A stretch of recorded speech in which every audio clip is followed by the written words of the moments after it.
Recebo hoje aqui no programa Cinecultura, no quadro Comportamento, a psicóloga Dani Lucas, e vamos falar de um assunto muito importante, sobre o aumento de casos de suicídio entre os jovens. Dani, estou com um dado aqui da OMS, Organização Mundial da Saúde, que fala que a cada 40 segundos um indivíduo se mata no mundo e a cada 6 segundos uma pessoa tenta cometer o suicídio. Por que esse caso de suicídio entre os jovens tem aumentado tanto? Eu te falo mais principalmente aqui no interior, que a gente tem visto alguns casos aqui nas cidades vizinhas, até aqui na cidade mesmo. Acompanhado mais de perto, né? E é algo assustador. O que é isso? As famílias estão desestruturadas, é educação, é escola. As pessoas estão mais frágeis hoje em dia, esse adolescente é mais frágil?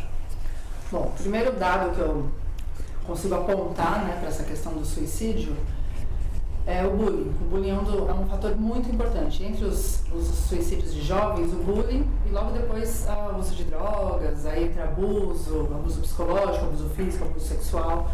Mas o bullying, ele traz marcas para a vida inteira.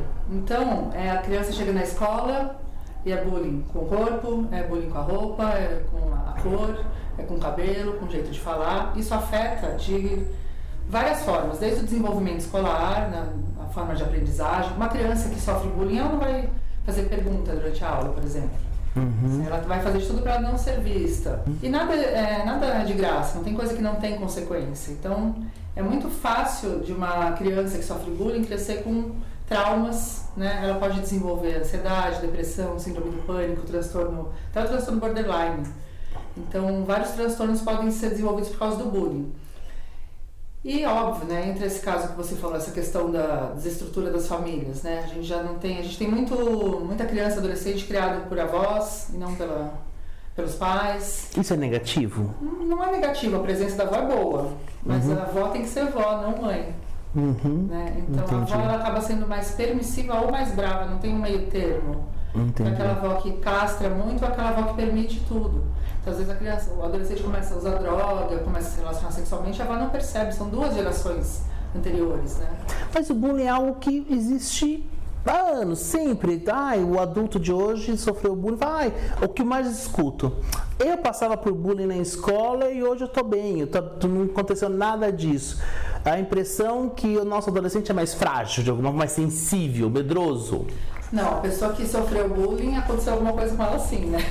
Tanto é que ela se mantém mais medrosa, com alguns problemas, tem maior tendência a ter depressão, a não lidar com algumas coisas do dia a dia, ou ela se torna uma pessoa mais julgadora.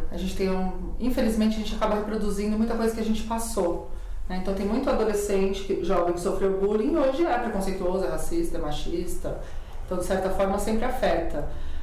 Não é porque você não está mal ou com uma depressão, todo mundo tem a visão da depressão que é uma pessoa na cama chorando, né? Não. Isso. Tem muita gente rindo, vivendo normalmente com depressão. Então afeta sim, né? Tudo que a gente tem de memória afetiva boa e ruim, ela interfere na nossa formação e consequentemente nos possíveis transtornos que a gente tem a desenvolver. Então acho que o jovem de hoje, não é que ele é mais sensível, ele tem mais informação. Hoje as pessoas não estão permitindo que certas coisas aconteçam, né? Antigamente, se você zoasse alguém porque é gay, porque é gordo, porque é negro, as pessoas tentavam fingir que isso não aconteceu, tentavam entrar na brincadeira, e hoje não, hoje isso é inaceitável, né? Sempre deveria ser, mas hoje em dia as mulheres têm voz, os negros têm voz, e a comunidade LGBT tem voz, então ninguém mais aceita passivamente. Por isso que a gente fala tanto do mimimi, não é mimimi, entendi. Né? A gente deixou de ser passivo. Então as pessoas elas não aceitam mais como brincadeira e elas enfrentam. Uma pessoa um suicida, o que passa pela cabeça dele, ainda mais um adolescente, que tem pouca experiência de vida, sim. O que passa pela cabeça dele? O que você acha que potencializa mais o ato em si? Porque é algo... eu tenho até medo de pensar, sim. Mas não vou falar que nunca pensei, porque já pensei. Sim. Como que lida com isso? E como a gente identifica que esse jovem pode estar beirando esse tipo de patologia, de desespero, né? Então, em primeiro lugar, para a adolescência, tudo é mais, né? É tudo mais intenso. Pode ver o adolescente quando ele namora, é o amor da vida dele, né? Se ele briga com um amigo, acabou a vida. Então, por ser tudo mais intenso, o jeito dele sentir é diferente da gente, adulto. Então, na verdade, tudo que você cutuca no adolescente pega muito mais do que no adulto. Então, por si só, um fator desencadeante ele vai ser muito pior para o adolescente. Né? E aí, qual que é a grande questão da adolescência? Pertencer. Então, se você pegar qualquer escola, qualquer grupo, os adolescentes estão sempre em panelas. Né? Exato. A gente se forma através do grupo. Então, sempre você tem que estar identificado com algum grupo. E o adolescente tem extrema necessidade de pertencer, senão ele não se desenvolve. Não que ele não vá se desenvolver, mas ele só sente que ele se desenvolve se ele pertencer. E uma pessoa que sofre bullying, que é julgada o tempo inteiro, ela é pertencente a qual grupo? Ela não é. E a falta de pertencimento traz essa sensação de não queria mais estar aqui. Né? E a escola, ela acaba sendo muito cruel, porque a escola você passa boa parte da sua vida na escola. Você vai de segunda a sexta, né, meio período. Ou às vezes o dia todo. Às vezes o dia todo, tem muita escola já integral. Então, que motivação você tem para estar num lugar que você vai chegar lá, você não tem amigos, você não é acolhido, você sabe tudo que vão fazer com você. Fora que a gente está falando de um bullying de fala, mas tem muita agressão no bullying. O adolescente também não olha para o futuro, ele olha só o presente. Então, quando você propõe alguma coisa ao adolescente também que é mas vamos pensar que isso vai gerar isso, para ele também não interessa. Então, e aí que a gente vai lidando com hoje, com essa perspectiva de como podem mudar as coisas. Mas falar, eu vejo muita dificuldade das pessoas, principalmente, eu percebo assim, de falar de abuso sexual, falar de luto, né? Por exemplo, falar da morte. E as pessoas não querem falar. Não tem nada da gente que se dissipe, que se dissolva. Aquilo só está guardado, uma hora a conta chega. Então, quanto mais a gente puder falar, entender, quanto mais você se conhece, mais se entende, você se fortalece para lidar com cada coisa. Né? Então, fugir dos problemas não é a solução. É verdade. Eu acho que no momento de crise, existe ONGs como a CVV, Centro de Valorização à Vida, sim, que auxiliam no momento de crise, à noite. Sim. Uma questão que você falou muito interessante outro dia para mim foi assim, crise no final do ano é o período com mais trabalho. É o período mais difícil para algumas pessoas, né? E que é essa questão da reunião familiar e tudo mais, né?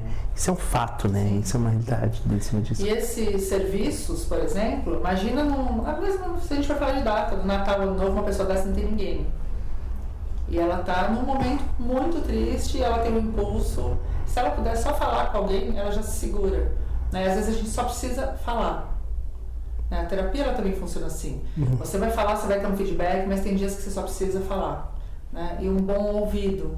Né? Porque na terapia você fala de você, o terapeuta fala de você, é só sobre você. Sim. E a única atenção que você tem às vezes para você. Exatamente. Então, Dani, muito obrigado mais uma vez por participar do Cinecultura. Obrigada a você. Passa o seu endereço e seu telefone para nós, por favor, aqui para quem está em casa. E só lembrando que eu continuo com os grupos gratuitos. Isso é super importante, muito. Tem um grupo LGBT, que é aos sábados a cada 15 dias, das 6h30 às 8h, e um grupo para mulheres, que é às segundas-feiras a cada 15 dias também, das 6h30 às 8h. Eu estou aqui na Rua 13 de Maio, aqui no centro de Atibaia, número 271, sala 2. Maravilha. E para quem está passando em algum momento, entende-se, liga no CVV também, que faz um atendimento de momento, momentâneo ali para conseguir, mas a procura de um profissional é super importante.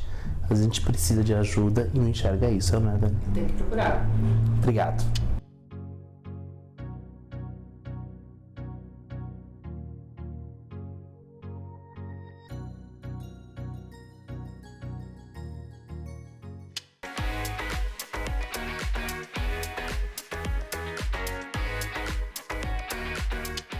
A Volkswagen vive um grande momento.